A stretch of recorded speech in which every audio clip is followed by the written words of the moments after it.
दलित आहे म्हणून पोलिसांनी सोमनाथ सूर्यवंशीची हत्या केली, काँग्रेस नेते राहुल गांधींचा आरोप. तर मुख्यमंत्री देवेंद्र फडणवीस सभागृहात खोटं बोलल्याचा घणाघात.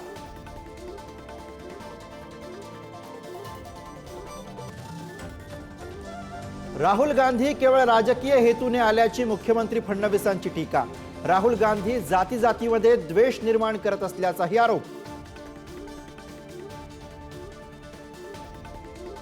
कॅबिनेट मंत्री उदय सामंत आणि संजय शिरसाटांनी घेतली मृत संतोष देशमुखांच्या कुटुंबियांची भेट.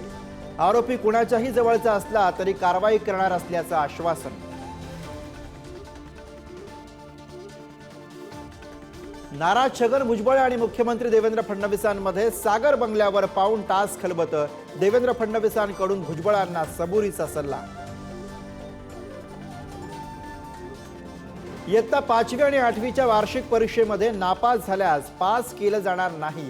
नापास विद्यार्थ्यांना 2 महिन्यात पुन्हा परीक्षा देण्याची संधी मिळणार. केंद्रीय शिक्षण मंत्रालयाचा मोठा निर्णय.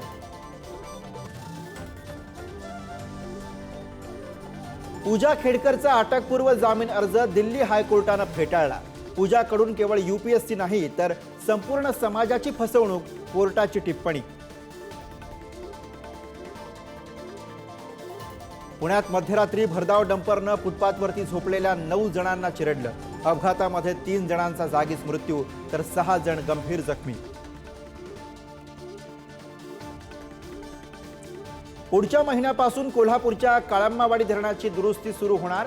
तज्ज्ञांची समिती उद्या धरणाच्या गळतीची पाहणी करणार. पुढारी न्यूजनं दाखवली होती धरणाच्या गळतीची बातमी.